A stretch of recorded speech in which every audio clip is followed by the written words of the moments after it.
ईश्वर प्राणिधानी क्रिया योग। दूसरा क्या है, समाधि भावनार्थक क्लेश तनु करनार्थक च। अविद्या अस्मिता राग द्वेष अग्निवेशा क्लेशाः। अविद्या चेत उत्रेषां प्रक्षुब्ध तनु विच्छिन्नो उदाराणाम्। अनित्या स्तुति दुखा दुखानात्मसु नित्या स्तुति सुखात्मख्यातिरविद्या। दृग्दर्शन शक्ति और एकात्म अस्मिता। सुखानसुई रागः दुखानसुई द्वेषः। स- सरस्वाहि विदुषोऽपि तथा रूढ़ो नमस्ते अग्निवेशः। गुरु जी। नमस्ते नमस्ते नमस्ते पूनम जी। सूत्र हम चैंट कर रहे हैं, तो आप लोग भी सूत्र को चैंट करिए मेरे साथ साथ। हम 10वें सूत्र के ऊपर हैं। ते प्रति पशवेहा सूक्ष्मा ध्यान हेया तद्वृत्तयः। क्लेश मूला कर्माशयो दृष्टा दृष्ट जन्म वेदिनीयः। सती मूले तद्विपाको जातिरायु भोगाः ते हला प्रति फला पुण्या पुण्य हेतुत्वात्। परिणाम ताप संस्कार दुख गुण वृत्ति विरोधाश्च दुःखमेव सर्वम् अविवेकिनः।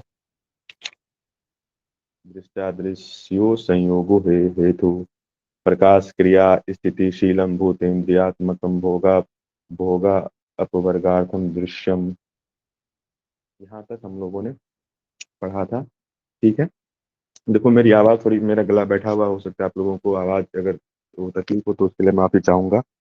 ठीक है, अच्छा बताइए, आप लोगों का कोई सवाल नहीं है तो हम आगे बढ़ते हैं। ठीक है, देखिए हम लोगों ने इससे पहले क्या कौन सा सूत्र को देखा था, प्रकाश क्रिया स्थितिशीलम भूतेन्द्रियात्मकम भोगा अपवर्गार्थम दृश्यम। तो इसमें हमने क्या देखा था, अभी देखो इसमें आप लोग ना एक पैटर्न नोटिस करना। पैटर्न का क्या मतलब है, पतंजलि जी का एक शैली है, उनको उनकी जो सूत्रों की व्याख्या करने की शैली है वो एक शैली है। वो क्या करते हैं, पहले जैसे योग को बताएंगे अथ योगा अनुशासनम, फिर योग क्या है, चित्त क्या है, फिर उसको आने वाले सूत्रों में वो एक्सप्लेन करते जाते हैं, है ना। तो उसी तरह देखो अभी हमने इससे पहले वाला सूत्र जो है, जैसे ये जो दृष्टादृश्य यो संयोगो है हेतु, तो क्या है इसमें क्या बताया था कि दृष्टा और दृश्य का जो संयोग है वो हेतु है ना, वो कारण है। तो उसके बाद ये क्या करेंगे, जो दृश्य जगत है, प्रकृति का जगत है, उसी को वो आगे सूत्र में एक्सप्लेन करेंगे। ठीक है ना, आप लोग समझ रही हो ना। अगर थोड़ा भी अभी क्या है, अभी हम ना प्रकृति के बारे में पढ़ने वाले हैं। पतंजलि जो आने वाले सूत्रों में प्रकृति कैसे बनी है, प्रकृति के क्या नियम है, उनको वो सूत्र में एक्सप्लेन करेंगे। तो अगर आप लोगों को थोड़ा भी कंफ्यूजन हो तो आप लोग प्लीज पूछिएगा बिना संकोच के। ठीक है। तो क्या हमने देखा, कोई कुछ बोल रहा है? हाँ, आपकी आवाज नहीं आ रही है, आपकी आवाज कट रही है। हेलो, कोई कुछ पूछना चाह रहा है?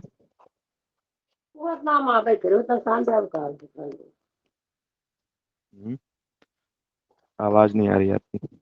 चलिए, अगर आपकी आवाज नहीं आ रही, आप मैसेज में लिख दो, किसी को मैं मैसेज देख लूंगा, जो भी आपका सवाल होगा मैं एक्सप्लेन कर दूंगा।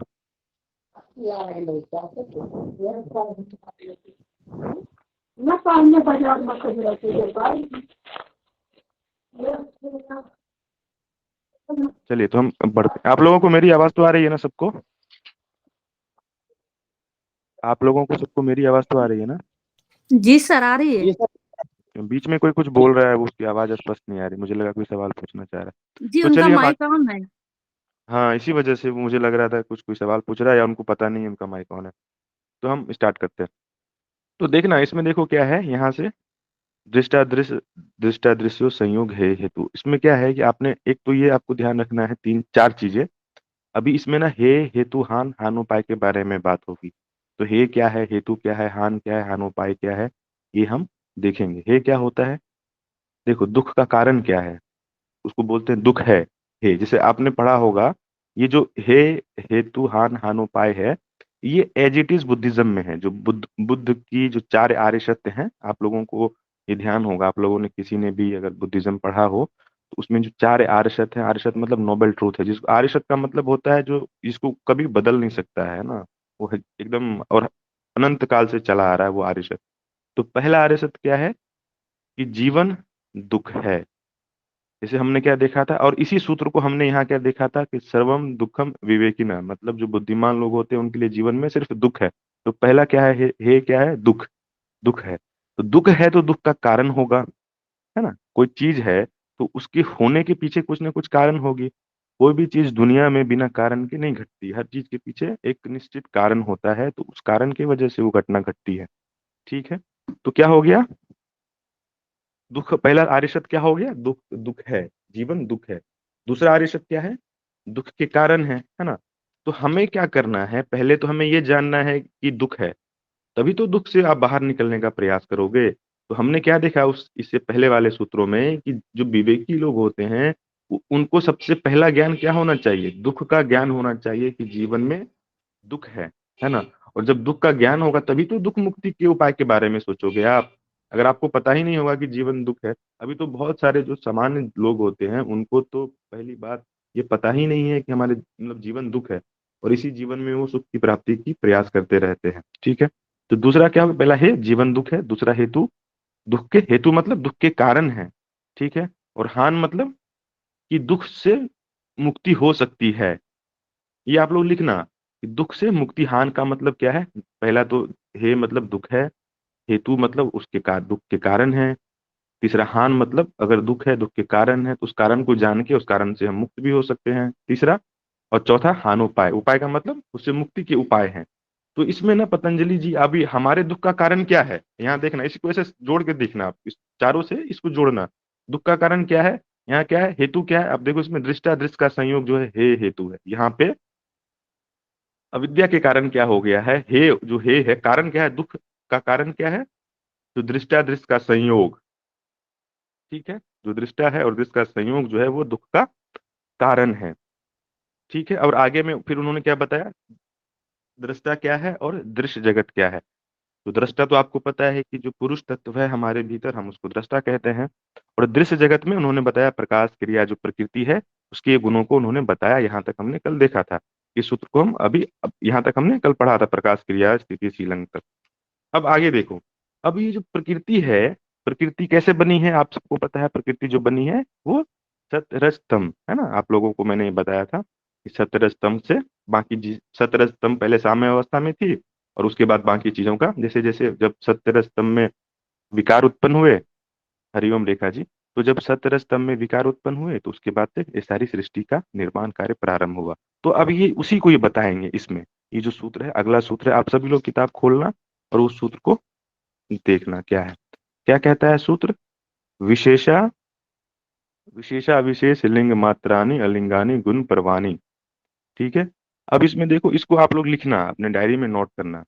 इसमें क्या है, चार चीजों की बात की गई है। पहला क्या है, विशेष, दूसरा क्या है, अविशेष। ठीक है, दूसरा क्या है, पहला क्या है, विशेष अविशेष लिंग, तीसरा और अलिंग, है ना। ये चार चीजें हैं, विशेष अविशेष लिंग मात्र और अलिंग, ये चार चीजें हैं। और गुण, तो गुण क्या क्या होते हैं, तीन गुण होते हैं, सत्य रज और तम, है ना। सत्य रज और तम ये तीन गुण होते हैं, और इन तीनों गुणों से ही सबकी उत्पत्ति होती है। तो अभी देखो विशेष क्या है, विशेष में क्या क्या आते हैं, किन चीजों को पतंजलि ने विशेष की श्रेणी में रखा है। तो हमारी जो पांच ज्ञानेंद्रियां हैं, पांच कर्मेंद्रियां हैं और पंचभूत। ठीक है, पांच ज्ञानेंद्रियां आपको पता है कौन कौन है, पांच कर्मेंद्रियां मुझे लगता है आप लोग सबको पता ही होगा कौन कौन सी हैं, और पंच महाभूत कौन से हैं आप जानते हो। और एक ये हो गया, कितने हो गए, पांच ज्ञानेंद्रियां, पांच कर्मेंद्रियां, पंचभूत। तो ये हो गए टोटल, पांच को तीन से मल्टीप्लाई करेंगे तो कितना हो जाएगा 15, और एक मन। तो ये टोटल 16 जो है वो है विशेष। ठीक है, इसको आप ध्यान रखना। उसके बाद आगे देखो जो अविशेष क्या है। अब ये जो विशेष है इसको आप इंद्रियों से जान सकते हो, है ना। ये जो पांच ज्ञानेंद्रियां हैं, पांच कर्मेंद्रियां हैं, ये इंद्रियां हैं, जानी जा सकती है। उसके बाद जो अविशेष हैं वो क्या क्या है, सब पंच तन मात्राएं, पांच तन मात्राएं, जो जैसे पहला क्या है, पंचभूत की, और उसके पंच तन मात्राएं आप लोगों को पता है, शब्द रस रूप, है ना, रस गंध, ये जो है ये तन मात्राएं हैं। और तन मात्राएं किसकी होती है, जो पंच महाभूत है उसी की ये पंच तन मात्राएं हैं। ठीक है, और एक अहंकार। तो अविशेष कितने हो गए, पांच तन मात्राएं और एक अहंकार, तो टोटल कितने हो गए, ये छह हो गए। ठीक है, और अब आ जाओ लिंग के ऊपर, लिंग मात्र के ऊपर। इसमें क्या, ये टोटल 22 हो जाएंगे। कैसे हो जाएंगे? जो पहला 16 है, पहला 16 विशेष और दूसरा 6 अविशेष। तो 16 और 6 को जोड़ोगे तो कितना हो गया? लिंग। तो 22 तत्व हो गए लिंग मात्र। और अलिंग जो है वो, जिसको मूल प्रकृति, जिसको हम महतत्व कहते हैं, उसको हम अलिंग कहते हैं। और ये मैंने आपको लिंग और अलिंग का भेद बताया था। अलिंग में क्या होता है? अब देखो, जैसे ही कोई बच्चा जन्म लेता है, तो जन्म वो कैसे, वो जैसे कि जब वो माँ के पेट में होता है, तो माँ के पेट में क्या होता है, उसका एक निर्माण कार्य चलता रहता है, उसके अंग उपांग बनते रहते हैं, बनते रहते हैं, बनते रहते हैं। और एक निश्चित अवधि आती है, 8 महीने 9 महीने, जो 9 महीने की अवधि होती है, उस 9 महीने की अवधि में क्या होता है, उसकी पूरे शरीर, जो जितना उसका बनना चाहिए था वो बन जाता है। उसके बाद उसका जन्म हो जाता है। तो जब तक जन्म नहीं हुआ रहता है, तब तक क्या, उस बनने की प्रक्रिया भीतर चलती रहती है। और जब वो अवस्था आती है जन्म लेने की, तो वो जन्म उसका हो जाता है।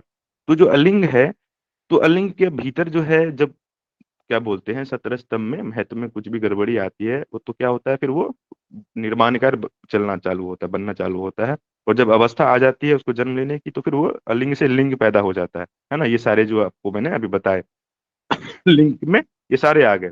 पृथ्वी जल अग्नि में, है ना, ये पंच भूत, पंच तन मात्राएं, है ना, ये सारी की सारी इसमें आ गई।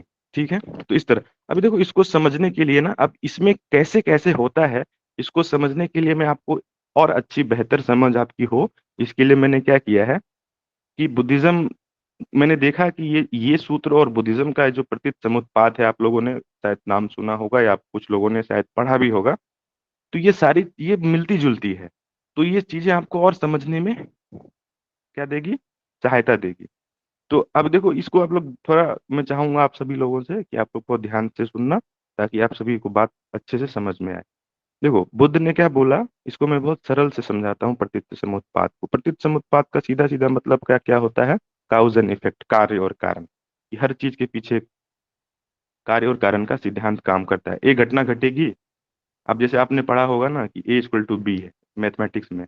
ए जो है वो बी के बराबर है। तो जब ए और बी दोनों समान है, तो ए में कुछ भी परिवर्तन करोगे, तो बी में भी कुछ ना कुछ परिवर्तन हो जाएगा अपने आप, क्योंकि ए जो है वो बी का कारण है। तो जब कारण में कुछ परिवर्तन होगा, तो कार्य में भी कुछ ना कुछ परिवर्तन हो जाएगा, सीधी सी बात है। तो वही यहाँ पे कह रहे हैं। तो उसमें क्या कहा है कि कार्य और कारण में हर कुछ, उसको बोलते हैं द्वादश निदान। प्रतीत समुत्पाद का दूसरा नाम क्या कहते हैं, द्वादश निदान। इसमें उन्होंने 12 कड़ी को, 12 12 कड़ी बताई है, हमारे जन्म से लेकर मृत्यु तक की, कैसे कैसे हमारा जन्म होता है, कैसे मृत्यु होती है, उसके पीछे में क्या क्या चीजें घटना घटती है। तो उन्होंने क्या बोला, पहला क्या है, अविद्या पच्चयो संखारा, संखार पच्चयो विज्ञान, विज्ञान पच्चयो नाम रूप, नाम रूप पच्चयो सलायतन, सलायतन पच्चयो फस, फस पच्चयो वेदना, वेदना पच्चयो तृष्णा, तृष्णा पच्चयो उपादान, उपादान पच्चयो भव, भव पच्चयो जाति, अजाति पच्चयो जरा जन्म मरण। तो इसमें आप क्या उन्होंने बताया, ये जो 12 लिंक हैं, इसके द्वारा हमारा ये जो जन्म और मृत्यु का चक्र चलता रहता है। तो उसमें उन्होंने पहले किस चीज को रखा, अविद्या को। तो वो क्या कहते हैं, जो संस्कार हमारे चित्त पे पड़ते हैं, उसका पहला क्या है, अविद्या के वजह से आप लोग इसको लिखना, ताकि आप नहीं तो भूल जाओगे। तो क्या है, पहला, अविद्या की वजह से संस्कार हमारे चित्त पे पड़ते हैं। संस्कार की वजह से विज्ञान यानी चेतना पैदा होती है। चेतना की वजह से नाम रूप होता है, मतलब नाम रूप मतलब ये शरीर होता है। तो जब शरीर होता है, तो सलायतन, सलायतन मतलब 6 इंद्रियां आती है। 6 इंद्रियां आती है, तो क्या होता है, इंद्रियों के अपने अपने विषय हैं, आंख का रूप। तो जो इंद्रियां हैं, वो अपने विषयों के संपर्क में आती है, तो क्या हो गया, स्पर्श हो गया, इंद्रियों का अपने विषयों के साथ संपर्क हुआ, तो उसको स्पर्श हुआ। तो जब इंद्रियों का विषयों के साथ संपर्क होगा, तो क्या होगी, वेदना होगी। आंख देखोगे किसी रूप को, तो आपको कुछ ना कुछ अच्छे रूप को देखोगे तो अच्छा लगेगा, बुरे रूप को देखोगे तो वो वेदना होगी। वेदना होगी तो क्या होगा, अच्छी वेदना के प्रति जो है वो राग द्वेष जागेगा। जैसी वेदना होगी तो तृष्णा, अच्छी होगी तो तृष्णा जागेगी, बुरी होगी तो द्वेष जागेगा। तो क्या हो गया, तृष्णा हो गया। तो जब तृष्णा होगा, तो क्या हो जाएगा, उपादान हो जाएगा। उसको बार बार करने भोगने का मन करेगा, है ना। कोई चीज अच्छी लग गई तो उसको बार बार करे, उसको मन करेगा। तो बार बार करने से क्या हो जाएगा, भव पैदा हो जाएगा, उस चीज को जो संस्कार गहरे पड़ जाएंगे, भव हो जाएगा। भव का आपने सुना होगा, भव संसार, यही भव है। तो आप किसी वस्तु के प्रति आपके मन में तृष्णा जागी, और उस तृष्णा को आप बार बार पाने का प्रयास करोगे, तो वो कारण बन जाएगा किस चीज का, जन्म का, जाति का, जन्म का। और जब जन्म हो गया तो फिर से जरा, मरण, बुढ़ापा, दुख, ये सारी चीजें आती चली जाएगी। ठीक है, तो यहाँ तक आपको बात समझ में आई होगी। अब देखो, तो बुद्ध क्या बोलते हैं कि जिस तरह ये अविद्या, इसमें भी क्या देखो, अविद्या क्या है, जननी है। अविद्या के बाद ही ये बाकी चीजें हो रही है, अविद्या के बाद संस्कार पड़ रहे हैं, संस्कार के बाद विज्ञान हो रहा है, विज्ञान के बाद नाम रूप हो रहा है ना। तो इस तरह से आप देखोगे कि मेन पहला क्या है, अविद्या। तो अभी देखो इसमें क्या कहते हैं बुद्ध, कि अगर अविद्या को हटा दिया जाए, अविद्या को नाश कर दिया जाए, अविद्या से मुक्ति हो जाए, हमारे मन में विद्या पैदा हो जाए, अविद्या दूर हो जाए, तो क्या होगा, जब अविद्या नहीं होगी तो संस्कार नहीं होंगे, संस्कार नहीं होगा तो विज्ञान नहीं होगा, है ना। विज्ञान नहीं होगा तो नाम रूप नहीं होगा, नाम रूप नहीं होगा तो ये छह चलायतन नहीं होंगे, जो छह इंद्रियां हैं, वो नहीं होंगी, वो नहीं होंगी तो जब आंख नहीं होंगी तो रूप हम नहीं देखेंगे, कान नहीं होगा तो शब्द नहीं सुनेंगे, तो जब नहीं सुनेंगे तो क्या होगा, इंद्रियों का अपने विषयों के साथ संपर्क नहीं होगा, स्पर्श नहीं होगा। तो जब स्पर्श नहीं होगा तो क्या नहीं होगा, फिर वेदना नहीं होगी, है ना। वेदना नहीं होगी तो क्या होगा, तृष्णा नहीं होगी। और जब तृष्णा नहीं होगी तो क्या होगा, उपादान नहीं होगा, फिर उपादान नहीं होगा तो फिर भव नहीं होगा, और भव नहीं होगा तो हमारा जन्म पुनर्जन्म नहीं होगा, और जब पुनर्जन्म नहीं होगा तो क्या नहीं होगा, दुख नहीं। तो यहाँ पे क्या हो गया, हम अविद्या से जैसे ही मुक्त हुए, तो सारी चीजें, जो 12 ये सर्कल है, वो हम जीवन से, अब देखोगे जो अशोक चक्र है ये यही है, तिरंगा में इसी को हमने अपने झंडे में डाला हुआ है। ये बुद्ध बौद्धों का पतित समुत्पाद का प्रतीक है। मुझे लगता है कि ये बात आप लोगों को समझ में आ रही होगी, है ना। तो यही चीज वहां पे हम भी देख रहे हैं, ये विशेषा विशेष लिंग मात्रा अलिंगानी गुण परवानी, इसमें ये सेम चीजें होती है। क्या होती है, पहले सतरज तम में विकार उत्पन्न होते हैं, और विकार उत्पन्न होने की वजह से बाकी चीजें बनने लग जाती है ना। सतरज तम में जैसे ही समता होती है और अब ये सारी चीजें होने लगती है। अब आगे के सूत्र में देखो, ठीक है। अब ये जो हमने पढ़ा है अभी, इसको ध्यान में रखना, क्योंकि ये चीजें आपको, अब हम इन्हीं चीजों को बाकी के आने वाले सूत्रों में पढ़ेंगे और विस्तार रूप से। ठीक है, अब आगे वाले सूत्रों को देखते हैं, है ना। उसमें क्या है, 20वां नंबर सूत्र है ना। तो क्या है, दृष्टा दृश्य मात्र शुद्धोपि प्रत्यानुपश्य। अनुपश्य, अंतिम का शब्द क्या होता है, देखना, है ना। दृष्टा दृश्य मात्र शुद्धोपि प्रति अनुपश्य। पश्य मतलब देखना, है ना। उसको क्या बोलते हैं। तो क्या होता है, जो आत्मा है, उसमें दृष्टा कौन है, आप लोगों को पता है। दृष्टा मतलब चेतना, मतलब पुरुष, आत्मा, जिसको हम दृष्टा बोलते हैं। और दृश्य कौन है, ये जो प्रकृति है, जितनी भी प्रकृति जगत है, उसको हम दृश्य कहते हैं। तो आपको जानने वाली बात यह है कि आत्मा जो है वो सीधे कभी भी प्रकृति के संपर्क में नहीं आती, आत्मा संपर्क में नहीं आती है। प्रकृति के संपर्क में क्या आता है, हमारी ज्ञान इंद्रियां प्रकृति के संपर्क में आती है।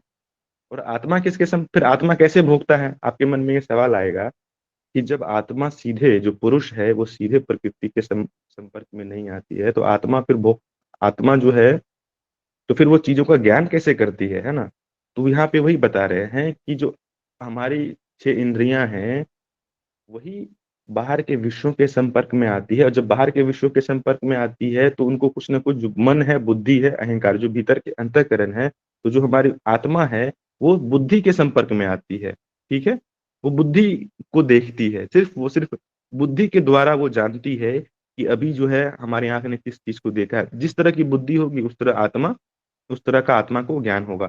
तो अब देखना, इसको बहुत अच्छे से समझना। तो बुद्धि क्या होती है, हमारी जो बुद्धि होती है वो सात्विक प्रवृत्ति वाली बुद्धि होती है, रास्तिक प्रवृत्ति वाली बुद्धि होती है, और तामसिक प्रवृत्ति वाली बुद्धि होती है। ठीक है, तो और दूसरा क्या होता है, अब इसको देखना। अब बुद्धि जो है सात्विक होगी तो आपका मन शांत होगा, अच्छा होगा, मन की स्थिति बहुत अच्छी होगी, है ना। और जब तामसिक बुद्धि होगी, सॉरी, राजसिक बुद्धि होगी, तो दुख आएंगे आपको, दुख की अनुभूति, जो मन में दुख की अनुभूति होती है, जब बुद्धि आपकी राजसिक गुण बढ़ जाएंगे तो आपको दुख की अनुभूति होगी। और जब तामसिक बुद्धि होगी तो क्या होगा, जो क्या बोलते हैं उसको, मूढ़ लोग जो होते हैं ना, मूढ़ मूढ़ मूर्ख लोग, वैसी आपकी वो कुछ का कुछ देखने वाले वैसी। तो अभी देखो, आप ये देखोगे, आत्मा जो है वो सीधा बुद्धि को देखती है ना। तो और आत्मा क्या है, वो है नित्य है, नित्य है ना, नित्य है। तो आप कह सकते हो, तो इसका मतलब जो हो गया, जो आत्मा जो है वो बुद्धि का स्वरूप हो गया, है ना, आत्मा और बुद्धि एक हो गए। नहीं, यहाँ पे ऐसा नहीं होगा। ऐसा क्यों नहीं होगा, क्योंकि आत्मा नित्य है ना, आत्मा कभी बदलती नहीं है, और बुद्धि बदलती रहती है। बुद्धि कैसे बदलती है, कि जिस समय आँख जो हमारी ज्ञानेंद्रियाँ हैं, जिस समय जिस विषय के साथ संपर्क में आएगी, हमारी बुद्धि में उसी चीज़ का ज्ञान होगा, है ना? अभी मैं गाड़ी को देख रहा हूँ या मैं फ़िल्म देख रहा हूँ या मैं कोई कोई मैगज़ीन पढ़ रहा हूँ, तो जो चीज़ मैं पढ़ रहा हूँ, जिस विषयों के संपर्क में मेरी ज्ञानेंद्रियाँ हैं, तो मेरी बुद्धि में उस वक़्त वही चीज़ रहेगी और आत्मा सिर्फ़ उसी को जानेगी, है ना? फिर जैसे ही हमारे ज्ञानेंद्रियों का उस विषय से हट के किसी दूसरे विषय का हमें ज्ञान होगा, तो फिर बुद्धि क्या होगी, हमारी बदल जाएगी, है ना? तो यहाँ पे क्या हो रहा है, बुद्धि जो है वो बदलती रहती है, आत्मा नित्य है और बुद्धि अनित्य है, टेम्परेरी है, क्षण प्रतिक्षण बदलती रहती है। इसीलिए जो है बुद्धि को हम आत्मा का स्वरूप नहीं कह सकते हैं, बुद्धि और आत्मा अलग है। तो बुद्धि आत्मा क्या है? वो बुद्धि से वो जानती है लेकिन बुद्धि से प्रभावित मतलब वो भोग नहीं कर सक भोगती नहीं है। लेकिन कभी-कभी क्या होता है जो आत्मा क्योंकि हमें हमारे भीतर अविद्या है, तो बुद्धि को अपना स्वरूप मान के हम सुख-दुःख को भोगते रहते हैं। यहाँ पे थोड़ा ये थोड़ा सूक्ष्म चीज़ें हैं, आपको अच्छे से समझना। क्या होता है हमारी बुद्धि को हम अपना जो बुद्धि आती है हमारे मन में, उससे कभी-कभी क्या होता है तादात्म्य हो जाता है और उससे हम अपने आप को बाँध लेते हैं। जबकि बुद्धि क्या होगी बदलने वाली है।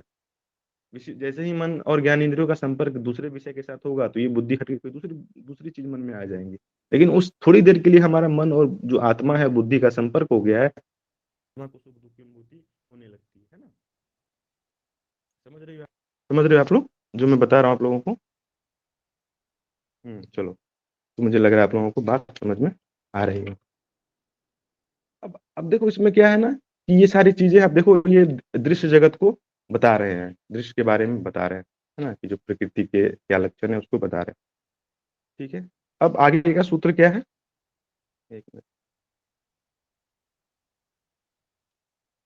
तदर्थ एव दृश्यस् आत्मा, है ना? अब ये जो आत्मा के लिए ही ये जो दृश्य जगत है, ये जो प्रकृति का जगत है, जो बाहर का जो ये जो पंच महाभूतों से मिलके जो आवाज़ धीमी हो अभी अच्छा बताना ममता जी, अगर आज आवाज़ धीमी होगी तो मुझे बताना क्योंकि मैं चाहता हूँ कि आवाज़ धीमी ना हो। हाँ, ठीक है? अभी होगा तो अभी ठीक आ रही है आवाज़? ममता जी? जी सर, अभी थोड़ी-सी धीमी हुई थी। अभी ठीक है ना? अभी जी, जी। हुँ, हुँ। बीच-बीच में बिल्कुल समझ में नहीं आ रहा क्या बोल रहे हैं आप। अच्छा, अच्छा। ये थोड़ा हो सकता है हेडफ़ोन हिलने की वज़ह से, ये नेटवर्क की वज़ह से भी होता है कभी-कभी। जी, मैम जी। बहुत-बहुत माफ़ी चाहता हूँ कि आप लोगों को दिक्कत होती है। मैं अच्छा आप लोग मेरे को ना क्लास के अंत में बताना कि मैं क्या ऐसा करूँ कि ये दिक्कत ना हो, है ना? या आप लोगों को ज़्यादा अनुभव हो सकता है ऑनलाइन का, तो मेरे को बताना कि मैं ऐसा क्या करूँ ताकि आवाज़ ना कटे, ठीक है? तो चलिए हम सूत्रों के ऊपर आते हैं, तो हम क्या देख रहे थे? तदर्थ एव दृश्यस् आत्मा। तो ये जो दृश्य है, दृश्यस आत्मा ये शब्द है ना तदर्थ उक्त ये जो दृश्य जगत है, ये जो बाहर की जो प्रकृति जो हम देख रहे हैं, वो है क्यों? वो आत्मा के लिए ही है, वो हमारे लिए ही है। आपने पढ़ा होगा कि प्रकाश क्रिया स्थितिशीलम है ना कि भोग और अपवर्ग के लिए। ये जो बाहर का जगत है हमारे ये जो पंचभौतिक जगत है, वो आत्मा के भोग और अपवर्ग के लिए ही बनी है। यही इस सूत्र में कह रहे हैं, जो दृश्य जगत है, वो आत्मा की मुक्ति के लिए ही है।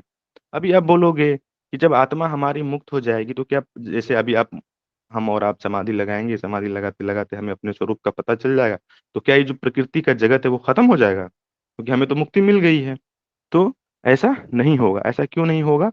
क्योंकि कि पुरुष जो है वो एक नहीं है, जैसे हम मैं हूँ, आप हैं, इस तरह बहुत सारे लोग हैं। बहुत सारे इंसान हैं जिनको मुक्ति चाहिए होगी। तो आपको तो मुक्ति मिल गई है, लेकिन अभी बहुत सारे ऐसे लोग हैं जिनको मुक्ति नहीं मिली है, तो प्रकृति तो रहेगी तब तक। प्रकृति का लक्ष्य ही है कि जो आत्मा है, जो पुरुष है, उसको भोग और अपवर्ग की प्राप्ति हो, है ना? जब तक ब जितने पुरुष हैं, तब तक वो प्रकृति रहेगी कि उनको भी भोग और अपवर्ग की प्राप्ति हो जाए, ठीक है? तो इसी को आगे सूत्र में अब आगे सूत्र देखो, उसमें क्या कह रहा है? कृतार्थम प्रति नष्ट्यम नष्ट तद अनसाधारण तत्वात् कृतार्थ कृतार्थ का मतलब क्या होता है किसी को कृतार्थ कर दिया आपने है ना कि कृत हो गया उसको बहुत अच्छा लगा तो ये जो प्रकृति है पुरुष के भोग के लिए नहीं तो सभी पुरुषों के लिए समान है ये जो प्रकृति है ऐसा नहीं है कि वो सिर्फ एक पुरुष की मदद करेगी जितने भी पुरुष हैं जब तक उसके सारे संस्कार नष्ट नहीं हो जाते हैं तब तक प्रकृति उनकी मदद करेगी अब देखो एक वैज्ञानिक है या एक कारीगर है तो वैज्ञानिक को क्या चाहिए? प्रयोगशाला चाहिए, है ना? अपना रिसर्च कैसे करेगा वो? उसको बिना प्रयोगशाला के तो कोई रिसर्च नहीं कर पाएगा। उसी तरह जो हम पुरुष हैं, उसको अगर ज्ञान चाहिए तो ज्ञान की कोई वस्तु होनी चाहिए ना, बिना वस्तु किस चीज़ का ज्ञान करेगा पुरुष? तो पुरुष अभी क्या है कि अविद्या है, तो प्रकृति ने उसको अविद्या में बाँटा हुआ है, तो जिस तरह वैज्ञानिक को प्रयोगशाला चाहिए अपने प्रयोगों को करने के लिए, उसी तरह पुरुष को प्रकृति का साथ चाहिए अपने स्वरूप की उपलब्धि के लिए। जैसे कारीगर जब किसी मूर्ति को बनाता है, तो उसको उपकरण चाहिए ना मूर्ति बनाने के लिए, वो छेनी, हथौड़ी, ये सब चाहिए होता है। उसी तरह पुरुष जो है, हमारी जो आत्मा है, उसको भी प्रकृति का साथ चाहिए, क्योंकि पुरुष जो है बिना प्रकृति के कुछ नहीं कर पाएगी, है ना? क्योंकि जो आत्मा है उसके पास शरीर तो है नहीं, तो बिना शरीर के कैसे कोई काम होगा, है ना? तो उसको पुरुष का साथ चाहिए अपने स्वरूप, इसीलिए वो दोनों संयोग में है और हमें क्या करना है, कि जो प्रकृति है उसका सम्यक उपयोग करते हुए अपने उसका भोग करते हुए अपने अपवर को प्राप्त करना है। अपवर का मतलब क्या है? हमें मुक्ति को प्राप्त प्राप्त करना है ना? यही देखो आगे आने वाले सूत्रों में क्या कह रहे हैं कि स्व स्वामी शक्तियों स्वरूपो उपलब्धि हेतु संयोगो। क्या है? स्वशक्ति और स्वामी शक्ति, है ना? स्वशक्ति क्या है? प्रकृति और स्वामी शक्ति क्या है? पुरुष। तो ये जो पुरुष और स्वशक्ति और स्वामी शक्ति का संयोग हुआ है, वो संयोग क्यों हुआ है? क्योंकि जो पुरुष है उसको अपने स्वरूप की उपलब्धि हो जाए। जो पुरुष है, जो आत्मा हमारे भीतर है, वो प्रकृति के संपर्क में इसीलिए आया है ताकि हमें अपने स्वरूप का पता चल जाए। अभी आपने पढ़ा होगा एकम ऐसा था, मैं भूल रहा हूँ सूत्र था, उसमें वेदांत का है कि एको एको अहम बहुश्यामी भवति, मतलब आत्मा एक है और वो बहुत, जो संकल्प था उसका कि बहुत होना चाहती थी, इसीलिए इतनी संख्या बढ़ गई है। तो क्या हो गया कि जितने भी पुरुष हैं, जितने भी लोग हैं, सबको जब तक मुक्ति नहीं मिलेगी तब तक जो प्रकृति है वो रहेगी और सभी के मुक्ति के लिए ही, भोग और अपवर के लिए ही प्रकृति ये बनी हुई है। ठीक है? आप लोगों को समझ में आ रहा है ना? इसीलिए इन दोनों का संयोग हुआ है। अब आगे वाले सूत्रों में आके देखते चलो, उसमें क्या-क्या चीज़ें हम देख रहे हैं। उसमें क्या है? उसका हेतु क्या है? तो जो संयोग हुआ है प्रकृति, स्वशक्ति और स्वामी शक्ति का, उसका हेतु है अविद्या।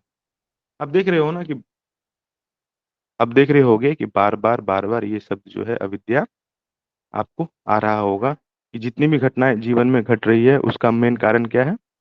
अविद्या की वजह से ही जो भी चीज़ें हो रही हैं, वो अविद्या की वजह से ही हो रही है। ठीक है? अभी देखो अविद्या हमारे दुःख का कारण है, तो हम अविद्या को कैसे दूर करेंगे? अब मैंने आपको क्या बताया था? हे हेतु हान हानोपाय। तो अभी हमने क्या देखा? दुःख देखा, दुःख के कारण को जाना, अविद्या जो है वो दुःख का कारण है ना? तो अब इस कारण के निवारण की बात वो करेंगे। तो अब देखो दुःख का कारण क्या है? दुःख का कारण है दृश्य, जो दृष्टा और दृश्य का संयोग। इस वजह से हम इसी वजह से हम दुखी हैं। तो अभी जब दृष्टा और दृश्य का संयोग हट जाएगा तो क्या हो जाएगा? दुःख खत्म हो जाएगा। तो उसी चीज़ को हम आगे आने वाले सूत्रों में देख रहे हैं। उसमें क्या है? तद्भावो संयोगो भावो हानो तदृश्य केवलम्।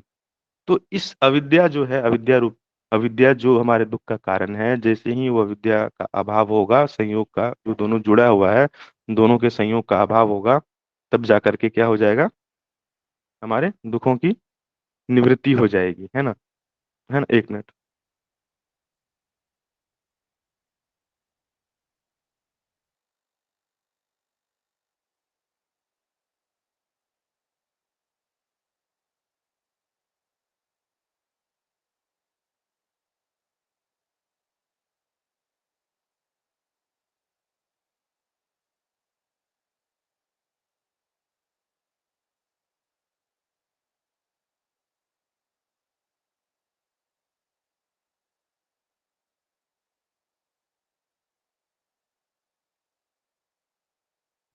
सॉरी, माफ़ी चाहता हूँ, कोई आ गया था, इस वजह से आपको थोड़ी दिक्कत हो गई। हाँ, तो हम क्या देख रहे थे कि जो प्रकृति और पुरुष है, उसके संयोग जो है वो अविद्या के कारण हुई है। तो जैसे ही हमारी अविद्या दूर हो जाएगी तो क्या हो जाएगा? हम दुखों से मुक्त हो जाएँगे, है ना? अभी क्या है कि हमारा हमा हम जो हैं वो प्रकृति के, जो प्रकृति का स्वरूप है उसको अपना स्वरूप समझ रहे हैं। और ये जो संयोग है जैसे ही खत्म होगा, वो अविद्या हमारी जैसे ही दूर होगी, हम दुखों से मुक्त हो जाएँगे। तो वो क्या हो गया? हान हो गया, उपाय हो गया, है ना? हान ये। अब आगे आगे देखो, आगे वाले सूत्रों में उपाय के बारे में बताएँगे। ये हान है, अब उपाय बताएँगे कि हम ये जो संयोग है, जो अविद्या है, उसको कैसे दूर करेंगे? संयोग हमने जान गया, ये हमें पता चल गया कि अविद्या जो है वो दृष्टा और दृश्य के संयोग से हुआ है। और वही दुख का कारण है ना, ये पता चल गया है, तो उसको अब दूर कैसे करेंगे? तो उसके लिए क्या कह रहे हैं कि विवेक ख्यातिर विप्लवा हानो पाय। क्या है? विवेक। विवेक चाहिए होगा हमें अपने आप को उस प्रकृति और पुरुष के संयोग से दूर करने के लिए। अपने ये क्या बोलते हैं, रामकृष्ण परमहंस का नाम आपने सुना होगा सभी ने, तो स्वामी विवेकानंद के गुरु थे, है ना। तो वो क्या कहते थे विवेक को, कि हमेशा वो परिभाषा क्या करते थे, निरक्षीर विवेक, है ना, निरक्षीर विवेक। तो निरक्षीर विवेक का क्या मतलब होता है, एक आपने एक पक्षी का नाम सुना होगा, उसको बोलते हैं हंस। ये जो हंस होती है ना, इसके पास पता है क्या इसके गुण होते हैं? अगर आप दूध और पानी को मिला करके हंस को पीने दे दोगे, तो हंस क्या करेगी, वो सिर्फ दूध को पी लेगी और पानी को छोड़ देगा। तो इसकी हंस के पास ऐसी बुद्धि है कि दूध और पानी को अलग कर सकती है, अलग कर सकती है वो। हाँ। उसी तरह हमें भी ऐसी ही विवेक का मतलब ऐसा ही निरक्षीर विवेक चाहिए, मतलब जो चीज जैसी है उसको वैसी हम देख सकें। हर जगह हर चीज में सुख और दुख मिले हुए हैं। अभी क्या है, दुनिया की जितनी भी विषय भोग की सामग्री है वो क्या है, सत्वरजतम तीनों गुणों से मिले हैं, दुख और सुख दोनों से मिले हैं। तो अभी हम क्या करते हैं कि सिर्फ एक चीज को वो करना चाहते हैं, सुख की तरफ जाते हैं, है ना। हमारे पास वो विवेक नहीं है, तो हम एक पहलू को पकड़ना चाहते हैं। अब जैसे कोई मिठाई है, उदाहरण के लिए मैं आपको समझा रहा हूँ। अभी सपोज करो कि आपको मिठाई खाना बहुत अच्छा लगता है, ठीक है, और उस मिठाई में जहर मिला हुआ है, ठीक है। अभी आपको मिठाई तो अच्छी लगती है, और मिठाई का अपना स्वाद है और जहर का अपना स्वाद है। तो अभी आपकी आप क्या करोगे, आपको अगर पता चल जाए कि ये जो मिठाई है इसमें जहर मिला हुआ है, तो क्या आप उस मिठाई को खाओगे क्योंकि वो मिठाई खाना आपको अच्छा लगता है? नहीं खाओगे ना, क्योंकि आपको पता है इसमें जहर मिला हुआ है। तो मिठाई का स्वाद तो आएगा, लेकिन मेरी जान भी चली जाएगी। तो उसी तरह क्या होता है कि जितने भी विषय हैं, जितने भी बाहर के विषय जगत हैं, वो क्या है, उसमें एक तरह से अब जितना भी भोगोगे भोगोगे भोगोगे, उससे कभी तृप्ति तो मिलेगी नहीं, वो जहर है, धीरे धीरे धीरे धीरे क्या हो जाएगी, है ना, आपकी मौत हो जाएगी। और आप मृत्यु मतलब एक दिन आप मृत्यु को प्राप्त हो जाओगे और अपने स्वरूप को अपने ही जान पाओगे, है ना। और दूसरा एक चीज और आपको ये देखने की बात है कि जो इंद्रियां हैं उसका स्वभाव क्या है। उसका ये स्वभाव है कि अभी अपने भोग विषय भोग में आप उतरे, तो क्या होगा कि पहले जितनी, अभी जैसे मानो उदाहरण के लिए मैं आपको बताता हूँ, एक कोई एक शराबी है, ठीक है। तो उसको शराब पीने की, मानो कि वो मतलब जब शराबी बनने की प्रक्रिया में था, पहले जब शराबी नहीं था, उसने पहली बार शराब पीने की शुरुआत की होगी, तो पहली बार थोड़ा सा पिया होगा, उसको बहुत ज्यादा नशा हो गया होगा। फिर दूसरी बार पिया होगा, फिर तीसरी बार पिया होगा, तो क्या हो गया होगा उसको, जब बार बार पीता होगा, तो अब उसको थोड़े से शराब में नशा नहीं आता होगा, अब उसको ज्यादा क्वांटिटी चाहिए और ज्यादा चाहिए।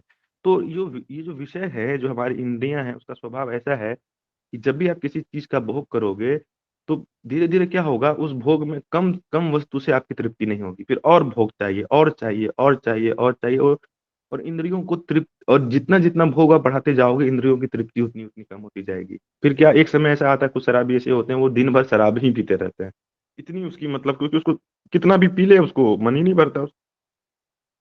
तो क्या हो गया, उसकी तृष्णा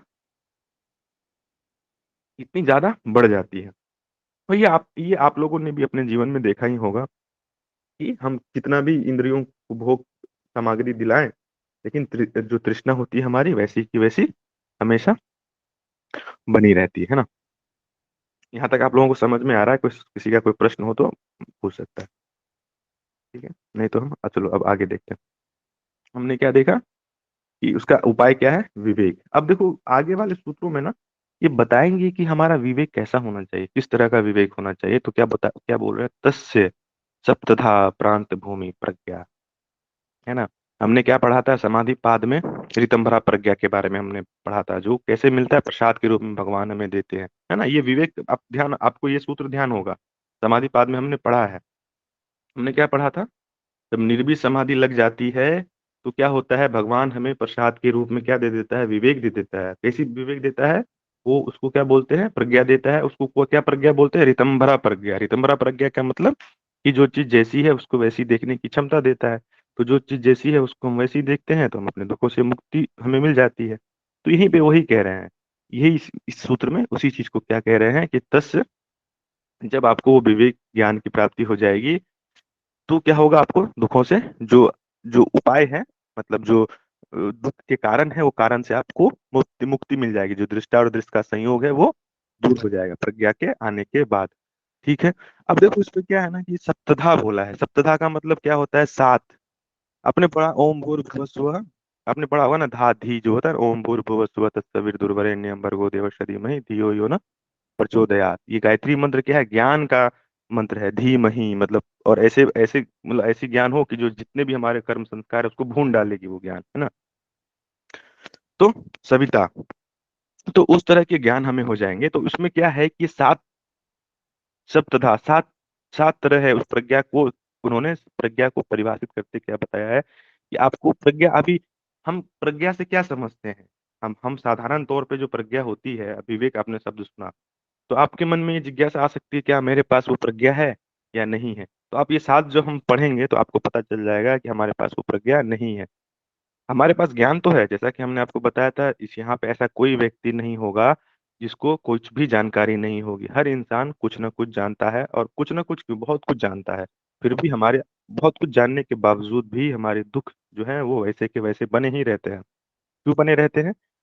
ज्ञान तो है लेकिन क्या नहीं है? प्रज्ञा नहीं है। प्रज्ञा का मतलब जो चीज ऐसी है उसको वैसी देखने की क्षमता नहीं है।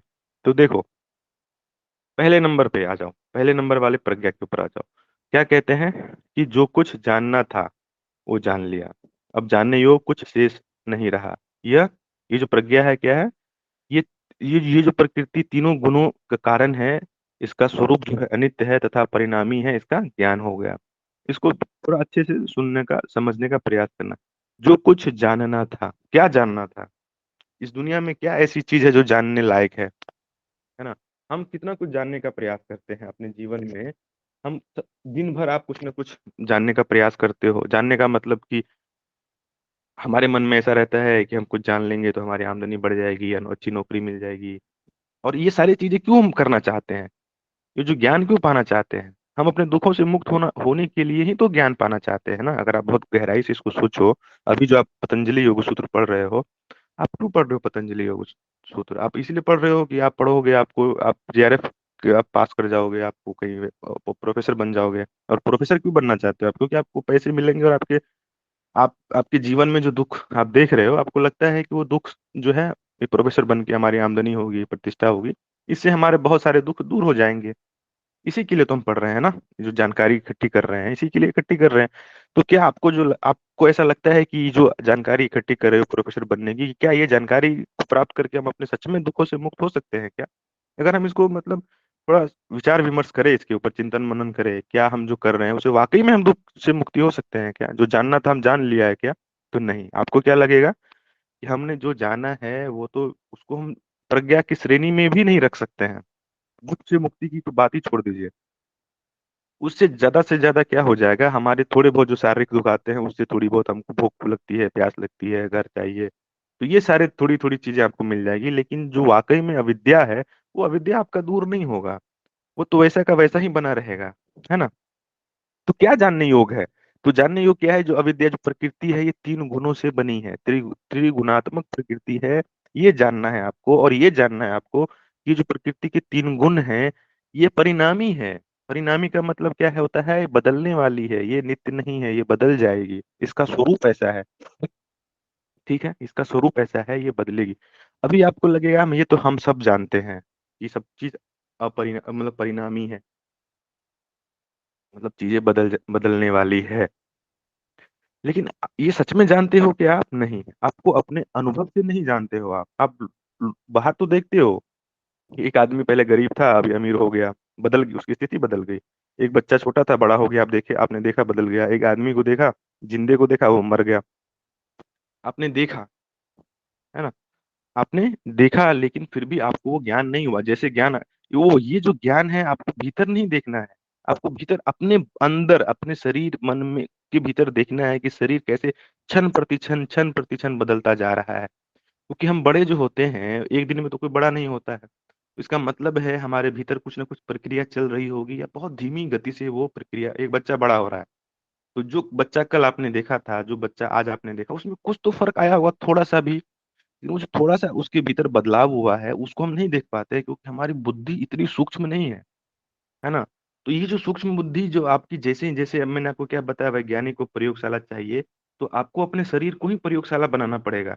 तो जब आप अपने भीतर ध्यान लगाओगे तो आप ये देखोगे कि कल से और अभी में मेरे शरीर में, क्योंकि शरीर तो प्रतिक्षण बदल रहा है, हम सभी बुढ़ापे की ओर जा रहे हैं। बच्चे से जवानी की तरफ आ रहे हैं, फिर जवानी से बुढ़ापे की तरफ जाएँगे।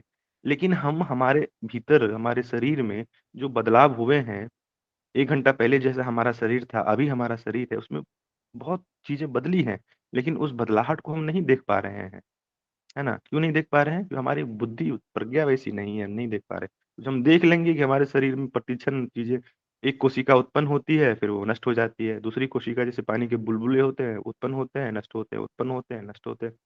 इतनी तेज़ गति से इतनी तेज़ गति से हमारा शरीर की जो कोशिकाएँ हैं, वो उत्पाद व्यय होता है। क्योंकि इतनी तेज़ गति से होता है, हम उसको नहीं देख पाते। जैसे पंखा अगर बहुत स्पीड में चले तो हम उसके पंखों को नहीं गिन सकते हैं।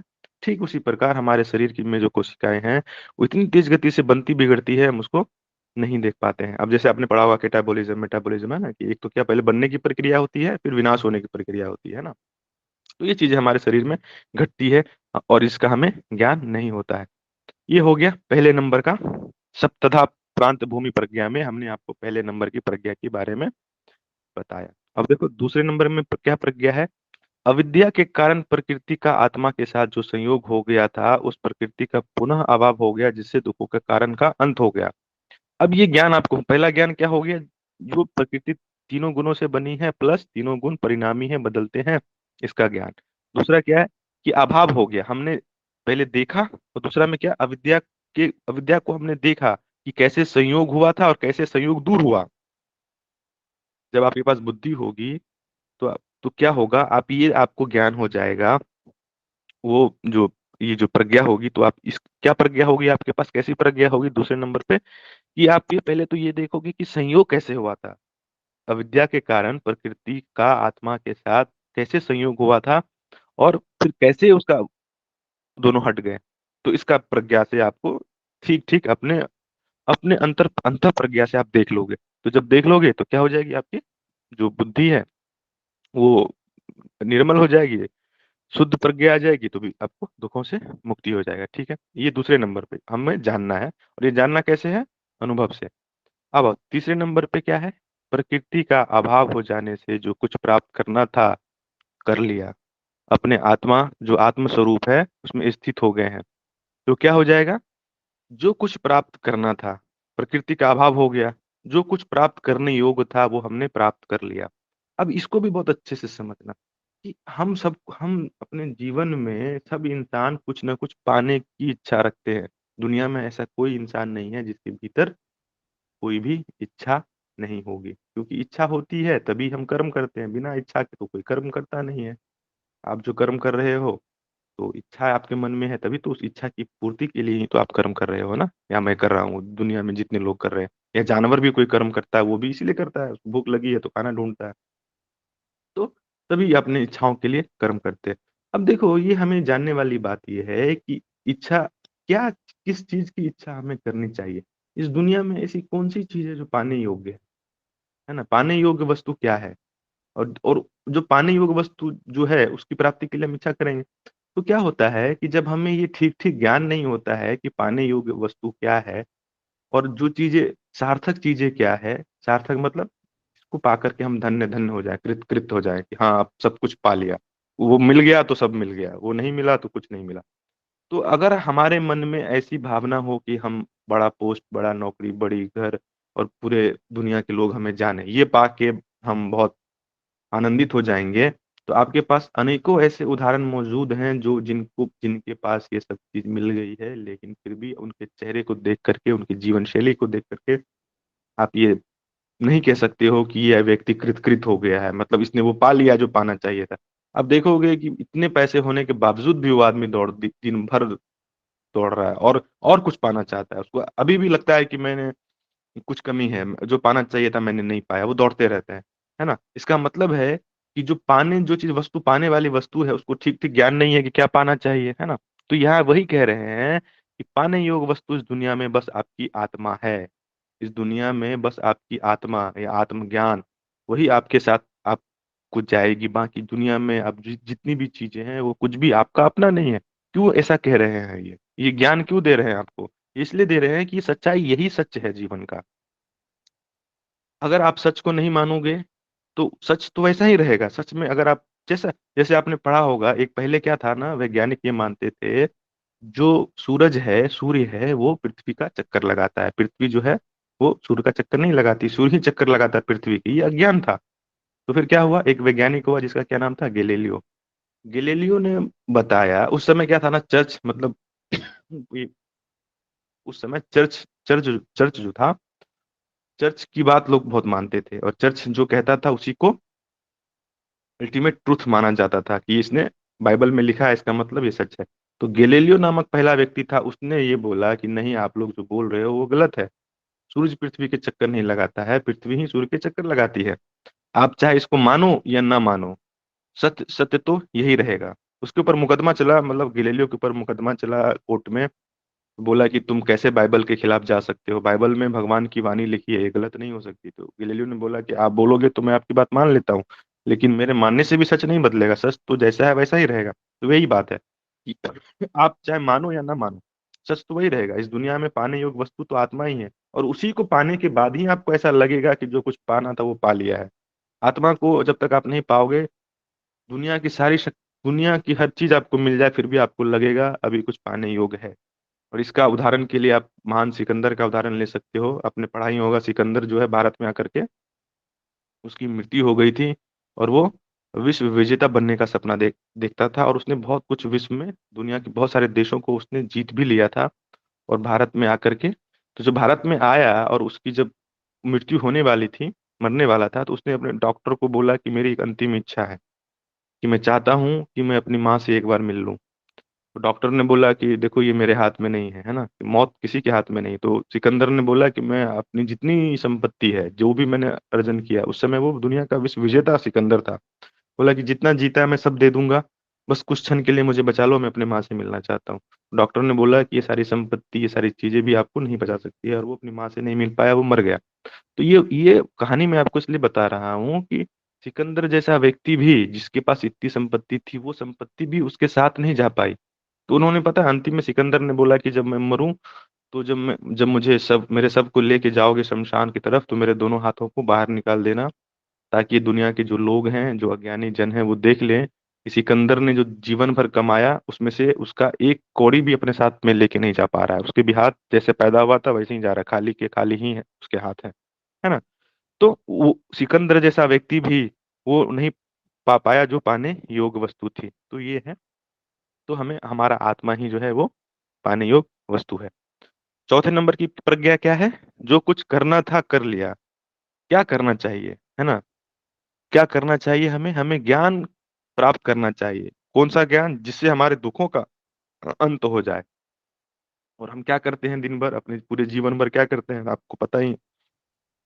हम दिन भर, ज्ञान को तो शायद ही कोई पाना चाहता हो आजकल, तो हम लोग सिर्फ व्यर्थ की चीजों में अपने समय को बर्बाद करते हैं। तो इसीलिए हमारे पास प्रज्ञा नहीं। अब देखो आगे क्या है, प्रज्ञा का स्वरूप क्या बता रहे हैं।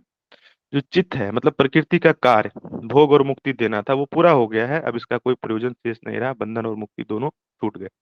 तो अब क्या था कि अब प्रकृति और चित्त जो था वो, अपने आपको मैंने क्या बताया, जो ये प्रकृति है वो भोग और अपवर्ग के लिए बनी है, पुरुष के। तो भोग और अपवर्ग हमें मिल गया, हमने ये जान लिया, जो चित्त है, प्रकृति है, और पुरुष है, दोनों को मुक्ति देना था, और हमें हमारा प्रयोजन पूरा हो गया। अब हम बंधन से मुक्त हो गए हैं। ठीक है। उसके बाद देखो, छठे नंबर पे, अब इसके बाद क्या हो जाएगा, जब चित्त को अपने स्वरूप की प्राप्ति हो जाएगी, तो अपने क्या होगा, अपने गुणों में फिर से लीन हो जाएगा, है ना। और हम पुरुष जो है अपने उससे मुक्त हो गया है ना, अब कोई कार्य ही नहीं रहा। तो अब ये हो गया। और लास्ट नंबर पे क्या है, ये जो पुरुष है, आत्म तत्व जिसको कहते हैं, तीनों गुणों से मुक्त होकर अपनी निर्गुण, निराकार, असंग, कूटस्थ और कुटस्थ अवस्था में, स्वरूप में स्थिर हो गया, अचल स्थिर हो गया, है ना। क्या हो गया? निर्गुण हो गया। निर्गुण का मतलब क्या हो गया? जो सतरस्तम गुण है उससे बाहर निकल गया, अब कोई गुण नहीं है। अपने जो जो स्वाभाविक स्वरूप है उसमें वो स्थित हो गया, है ना, कुटस्थ है, निराकार है। क्योंकि जो पुरुष है, जो हमारा स्वरूप है, उसका कोई आकार नहीं है ना, निराकार है, तो उसमें हम स्थापित हो चुके हैं। तो ये है सात प्रज्ञा। अब मुझे लगता है कि आप लोगों का सवाल लेने का समय हो गया है, तो आप लोग अपना अपना सवाल पूछिए। किसी को कोई कुछ पूछना हो आज की क्लास में तो हम उस पर डिस्कस कर लेंगे। सॉरी। बोलिए। या सब समझ में आ रहा है आप लोगों को?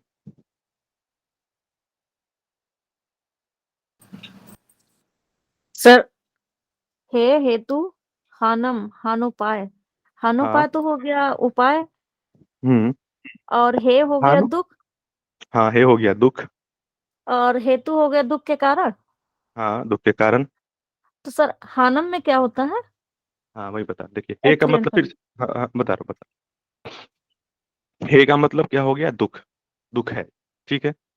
हेतु क्या हो गया? दुख के कारण हो गया। हान का मतलब हो गया कि दुख निरोध हो सकता है, ये जाना आपने।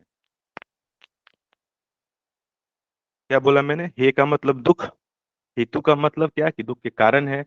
और हान का मतलब दुख के निवारण है, मतलब हान का मतलब दुख हो जो है उससे मुक्ति हो सकती है। निरोध भी एक ऐसी अवस्था भी है जीवन की जहाँ पे दुख नहीं है। ये हान हान का मतलब पहला क्या है? दुख है। दुख के कारण है। फिर हमने ये जाना कि कोई ऐसी अवस्था भी, हान का मतलब कि कोई ऐसी अवस्था भी हम जीवन में है कि जहाँ पे हम दुख नहीं हो सकता है। दुख से मुक्ति की अवस्था भी है। और उस मुक्ति के लिए हान उपाय है कि कैसे हम उस अवस्था में पहुंच जाए जहाँ कोई दुख नहीं हो। ठीक है। ममता जी, समझ में आया या और एक्सप्लेन जी करूं? सर, जी sir, okay okay, thank you sir. और कोई कुछ पूछना चाहता है? बताइए।